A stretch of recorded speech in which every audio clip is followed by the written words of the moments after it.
ಮತ್ತು ಹುಲಿ. ಒಂದು ಸ್ಥಳದಲ್ಲಿ 3 ಹಸುಗಳು ಹುಲ್ಲು ಮೇಯುತ್ತಿದ್ದವು.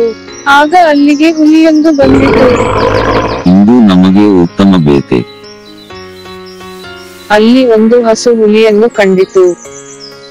ಅಯ್ಯೋ, ಹುಲಿ ಬರುತ್ತಿದೆ, ಎಲ್ಲರೂ ಓಡಿ.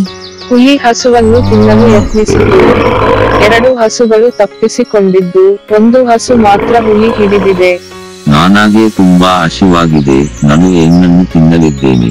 ಸ್ವಲ್ಪ ನಿಲ್ಲಿ, ಏನು ತಿನ್ನಬಾರದು ನಾನು ಹೇಳುವುದಿಲ್ಲ. ಕೊನೆಗೆ ನಾನು ನನ್ನ ಮಗುವನ್ನು ನೋಡುತ್ತೇನೆ ಮತ್ತು ನಾನು ಅವನಿಗೆ ತಿನ್ನುತ್ತೇನೆ, ನಾನು ಹಿಂತಿರುಗುತ್ತೇನೆ. ಏನು ನನ್ನನ್ನು ಮೋಸ ಮಾಡಲು ಹೊರಟಿದ್ಯಾ? ಇಲ್ಲ ಹುಲಿ ಅಣ್ಣ, ನಾನು ನಿಮಗೆ ಭರವಸೆ ನೀಡುತ್ತೇನೆ, ನಾನು ನಾಳೆ ಬೆಳಿಗ್ಗೆ ಹಿಂತಿರುಗುತ್ತೇನೆ. ನಾನು ಏನನ್ನು ನಂಬುತ್ತೇನೆ, ನಾಳೆ ಹೋಗಿ ಬಾ. ಹಸು ಕರುವಿನ ಹತ್ತಿರ ಬಂದಿತು.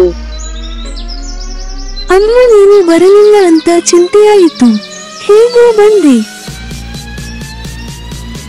ಲಕ್ಷ್ಮಿ, ನೀನು ಹೇಗೋ ಹುಲಿಯಿಂದ ತಪ್ಪಿಸಿಕೊಂಡು ಬಂದದ್ದು ಒಳ್ಳೆಯದು.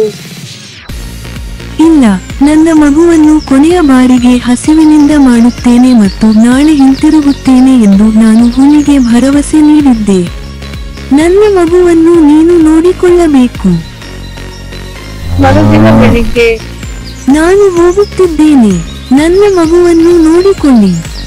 ಅಮ್ಮ, ನೀನು ಹೊರಡಬೇಡ, ನನ್ನ ಜೊತೆ ಇರು. ಲಕ್ಷ್ಮಿ ಹೋಗಬೇಡ. ಹಸು ಹುಲಿಯ ಬಳಿಗೆ ಹೋಯಿತು. ಏನು ಬಂದೆ, ನಾನು ಈಗ ಏನನ್ನು ತಿನ್ನುತ್ತೇನೆ. ಆಗ ಹಸುವಿನ ಕರು ಮತ್ತು ಅವಳ ಸ್ನೇಹಿತೆ ಹಸು ಸೀತೆ ಅಲ್ಲಿಗೆ ಬಂದರು. ಹುಲಿ ಅಣ್ಣ, ನಮ್ಮಮ್ಮನನ್ನು ಬಿಟ್ಟು ನನ್ನನ್ನು ತಿನ್ನು.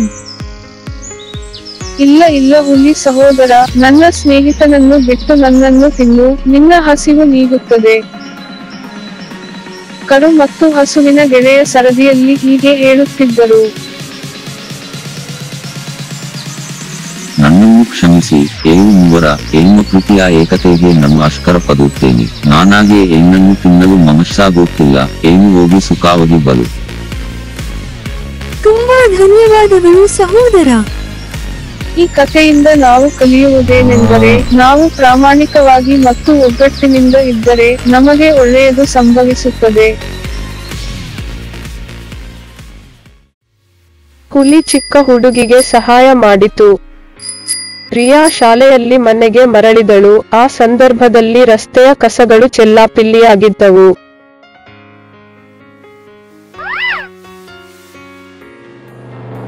ಅವುಗಳನ್ನು ರಿಯಾ ಕಸದ ತೊಟ್ಟಿಯಲ್ಲಿ ತೆಗೆದುಕೊಂಡು ಹೋದಳು. ಆಗ ಅಲ್ಲಿ ಬಂದ ಜಾನ್, ರಸ್ತೆಯಲ್ಲಿ ಸೈಕಲ್ ಅನ್ನು ಏಕೆ ನಿಲ್ಲಿಸುತ್ತೀಯ? ಸಹೋದರ, ಕಸವು ರಸ್ತೆಯಲ್ಲಿದ್ದುದರಿಂದ ನಾನು ಅದನ್ನು ಎತ್ತಿಕೊಂಡು ಕಸದ ಬುಟ್ಟಿಗೆ ಹಾಕಿದೆ, ಕ್ಷಮಿಸಿ ಸಹೋದರ. ನನ್ನ ದಾರಿಯಲ್ಲಿ ನಿನ್ನ ಸೈಕಲ್ ನಿಲ್ಲಿಸಿದ್ದೀಯಾ? ನಾನು ಏನು ಮಾಡುತ್ತಿದ್ದೇನೆ ಎಂದು ನೋಡು. ಜಾನ್ ರಿಯಾಳ ಸೈಕಲ್ ಅನ್ನು ಪೊದೆಗೆ ಎಸೆದ. ರಿಯಾ ಅಳುತ್ತಾ ಸೈಕಲ್ ತೆಗೆದುಕೊಳ್ಳಲು ಪ್ರಯತ್ನಿಸಿದರೂ ಸಾಧ್ಯವಾಗಲಿಲ್ಲ. ಆಗ ಅರುಣ್ ಟಾಮಿಯೊಂದಿಗೆ ಅಲ್ಲಿಗೆ ಬಂದ. ಏನು ರಿಯಾ, ಯಾಕೆ ಅಳುತ್ತೀಯ? ಅರುಣ್, ನಾನು ರಸ್ತೆಯ ಕಸವನ್ನು ತೆಗೆದುಕೊಂಡು ಕಸದ ತೊಟ್ಟಿಗೆ ಹಾಕಿದೆ. ನಾನು ಆಕಸ್ಮಿಕವಾಗಿ ರಸ್ತೆಯಲ್ಲಿ ಬೈಕ್ ನಿಲ್ಲಿಸಿದೆ. ನನ್ನ ಕೋಪದಿಂದ ನನ್ನ ಸೈಕಲ್ ಎಸೆದ. ನನ್ನ ಸೈಕಲ್ ತೆಗೆದುಕೊಂಡು ಕೊಡು.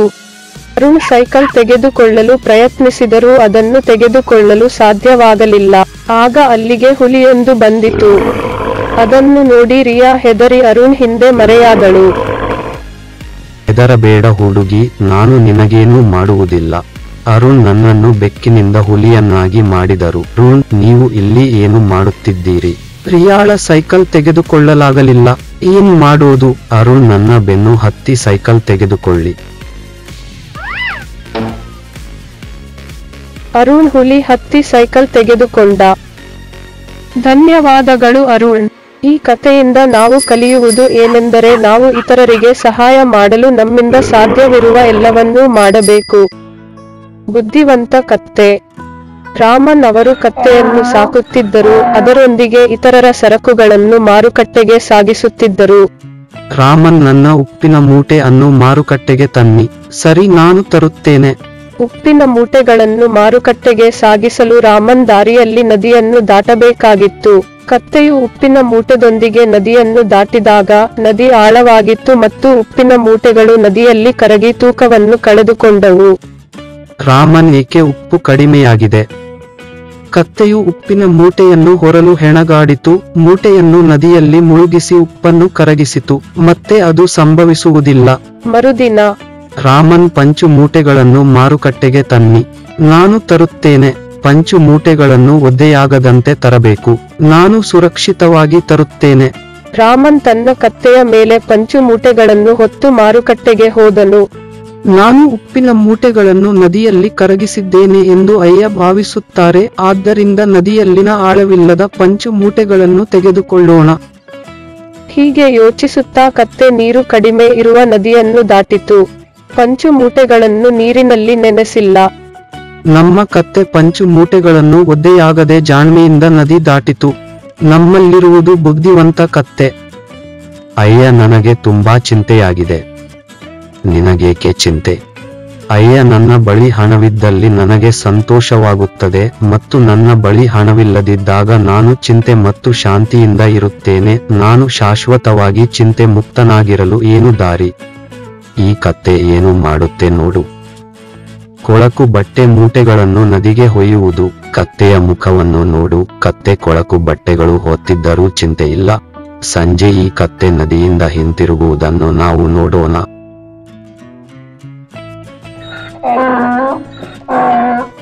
ಸಾಯಂಕಾಲ ಕತ್ತೆ ಒಗೆದ ಬಟ್ಟೆಯ ಮೂಟೆಗಳೊಂದಿಗೆ ನದಿಯಿಂದ ಬರುತ್ತಿತ್ತು.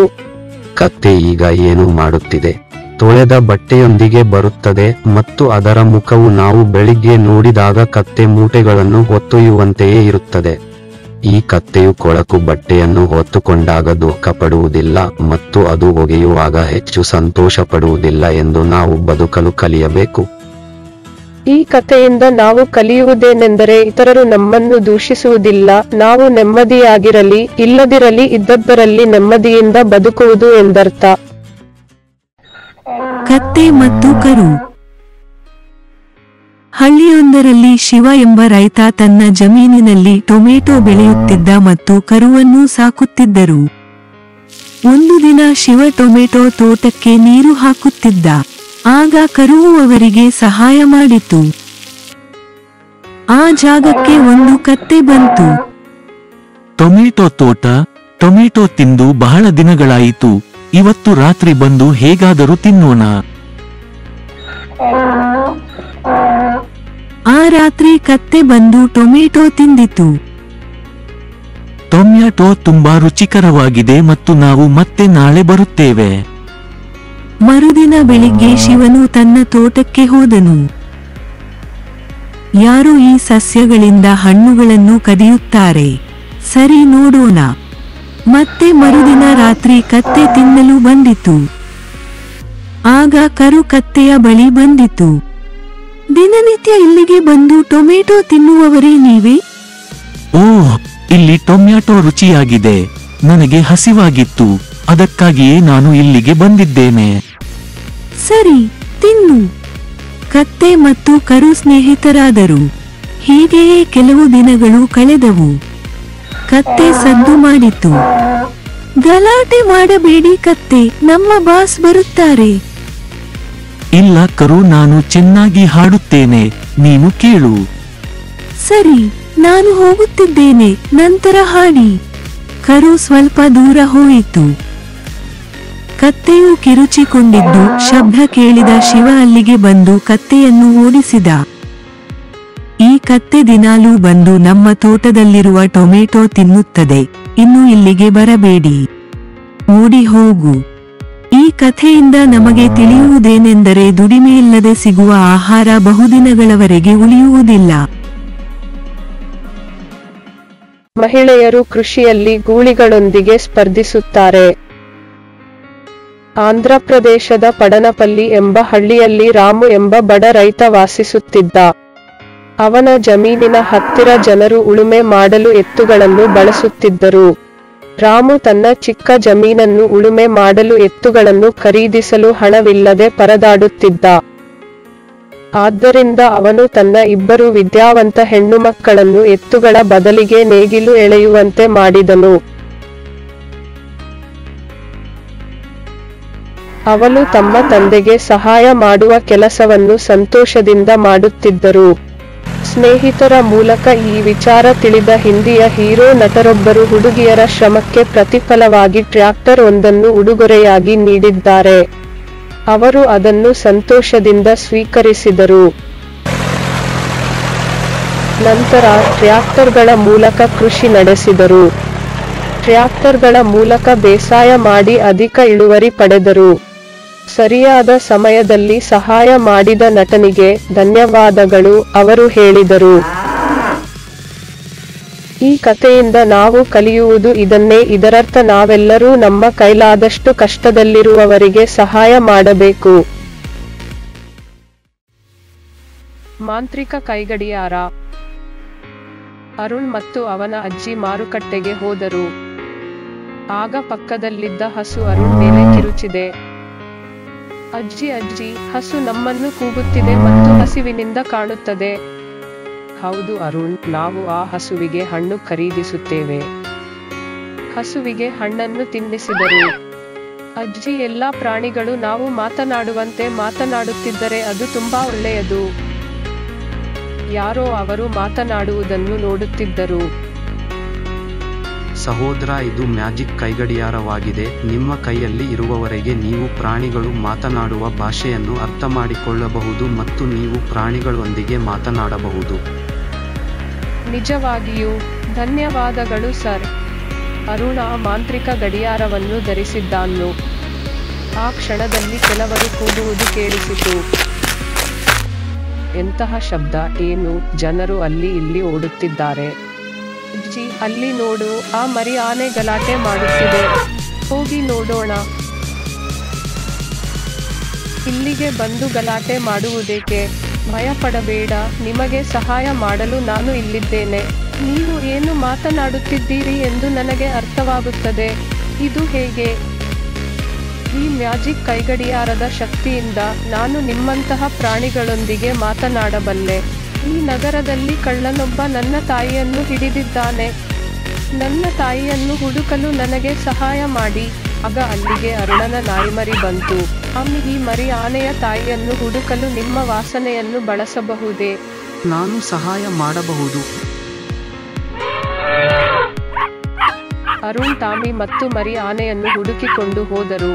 ಅವರ ದಾರಿಯಲ್ಲಿ 1 ಗಂಟೆ ಕಂಡಿತು. ಇದು ನನ್ನ ತಾಯಿಯ ಗಂಟೆ. ನಮ್ಮ ತಾಯಿ ಇರುವ ಸ್ಥಳಕ್ಕೆ ನಾವು ಹತ್ತಿರವಾಗುತ್ತಿರುವಂತೆ ತೋರುತ್ತಿದೆ. ಮೂವರು ತಾಯಿ ಆನೆಯ ಮನೆಗೆ ಹೋದರು.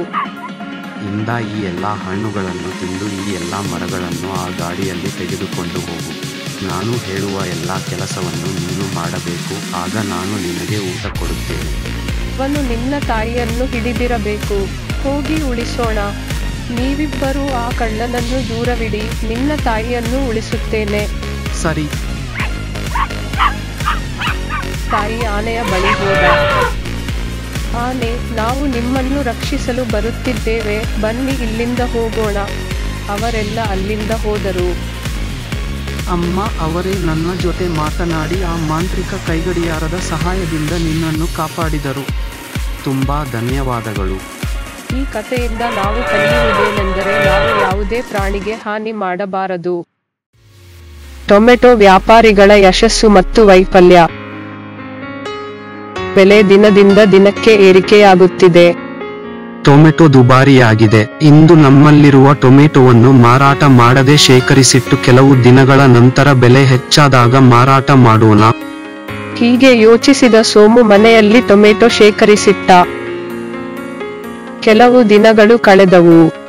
ಮಾರುಕಟ್ಟೆಯಲ್ಲಿ ಟೊಮೆಟೊ ಬೆಲೆ ಕೆಜಿಗೆ 200 ರೂಪಾಯಿ ಇದೆ. ಈಗ ಟೊಮೆಟೊ ಬೆಲೆ ಹೆಚ್ಚಾಗಿದೆ. ನಾವು ಅಂಗಡಿಗಳಿಗೆ ಮಾರುವ ಟೊಮೆಟೊ ಪೇಸ್ಟ್ಗಳನ್ನು ಮಾರುಕಟ್ಟೆಯಲ್ಲಿ ಮಾರಾಟ ಮಾಡಬಹುದು. ಹೀಗೆ ಯೋಚಿಸಿದ ಜಗನ್ ಮಾರುಕಟ್ಟೆಯಲ್ಲಿ ಟೊಮೆಟೊ ಪೇಸ್ಟ್ ಮಾರಾಟ ಮಾಡಲು ನಿರ್ಧರಿಸಿದರು. ಏನು ಜಗನ್, ಈ ಬಾಟಲಿಯಲ್ಲಿ ಏನಿದೆ? ಸಹೋದರ, ಇದು ಶುಂಠಿ ಬೆಳ್ಳುಳ್ಳಿ ಪೇಸ್ಟ್ ನಂತಹ ಟೊಮೆಟೊ ಪೇಸ್ಟ್ ಆಗಿದ್ದು ಇದನ್ನು ಟೊಮ್ಯಾಟೊ ಲಭ್ಯವಿಲ್ಲದಿದ್ದಾಗ ಅಡುಗೆಗೆ ಬಳಸಬಹುದು. ಓ, ನಿಜವಾಗಿಯೂ? ಅದರ ಬೆಲೆ ಎಷ್ಟು? ಸಹೋದರ, ಇದರ ಬೆಲೆ 100 ರೂಪಾಯಿ. ಇದು 7 ಕಿಲೋ ಟೊಮೆಟೊಗಳಿಗೆ ಸಮ. ಸಹೋದರ, ಟೊಮೆಟೊ ಕೆಜಿಗೆ 200 ರೂಪಾಯಿಗೆ ಮಾರಾಟವಾಗುತ್ತಿದೆ. ಕಡಿಮೆ ಬೆಲೆಗೆ ಪೇಸ್ಟ್ ಅನ್ನು ಹೇಗೆ ಮಾರಾಟ ಮಾಡುತ್ತೀರಿ? ಸಹೋದರ, ಟೊಮೆಟೊ ಕೆಜಿಗೆ 10 ರೂಪಾಯಿಗೆ ಮಾರಾಟವಾದಾಗ ನಾನು ಬಹಳಷ್ಟು ಖರೀದಿಸುತ್ತೇನೆ. ಅವುಗಳಿಗೆ ಮೌಲ್ಯವರ್ಧನೆ ಮಾಡಿ ಆಧುನಿಕ ತಂತ್ರಜ್ಞಾನ ಬಳಸಿ ಪೇಸ್ಟ್ ತಯಾರಿಸುತ್ತೇನೆ. ನಾನು ಅವುಗಳನ್ನು ಅಂಗಡಿಗಳಲ್ಲಿ ಮಾರಾಟ ಮಾಡುತ್ತೇನೆ. ಹಾಗಾದರೆ ನನಗೆ ಟೊಮೆಟೊ ಪೇಸ್ಟ್ ಬಾಟಲಿಯನ್ನು ಕೊಡು. ಟೊಮೆಟೊ ಬೆಲೆ ಕೆಜಿಗೆ 200 ರೂಪಾಯಿ. ನಾವು ಈಗ ನಮ್ಮ ಟೊಮೆಟೊಗಳನ್ನು ಮಾರಾಟ ಮಾಡಬಹುದು. ಹೀಗೆ ಯೋಚಿಸುತ್ತಾ ಸೋಮು ಟೊಮೆಟೊ ಇಟ್ಟಿದ್ದ ಮನೆಗೆ ಹೋಗಿ ತೆರೆದನು. ವಾತಾಯನ ಕೊರತೆಯಿಂದ ಟೊಮೆಟೊ ಕೊಳೆತು ಹೋಗಿದೆ. ಮತ್ತಷ್ಟು ದುರ್ವಾಸನೆ ಬರುತ್ತಿತ್ತು. ಅಯ್ಯೋ, ನಮ್ಮ ದುರಾಸೆಯಿಂದ ಕೂಡಿಟ್ಟಿದ್ದ ಟೊಮೆಟೊಗಳೆಲ್ಲ ಹಾಳಾಗಿ ಹೋಗಿವೆ. ನಾನು ಏನು ಮಾಡಲಿ? ಈ ಕಥೆಯಿಂದ ನಾವು ಕಲಿಯಬಹುದಾದ ವಿಷಯವೆಂದರೆ, ನೀವು ಯಾವುದೇ ವ್ಯವಹಾರವನ್ನು ಗೆಲ್ಲಲು ಬಯಸಿದರೆ ನೀವು ಅದನ್ನು ಪ್ರಾಮಾಣಿಕವಾಗಿ ಮಾಡಬೇಕು.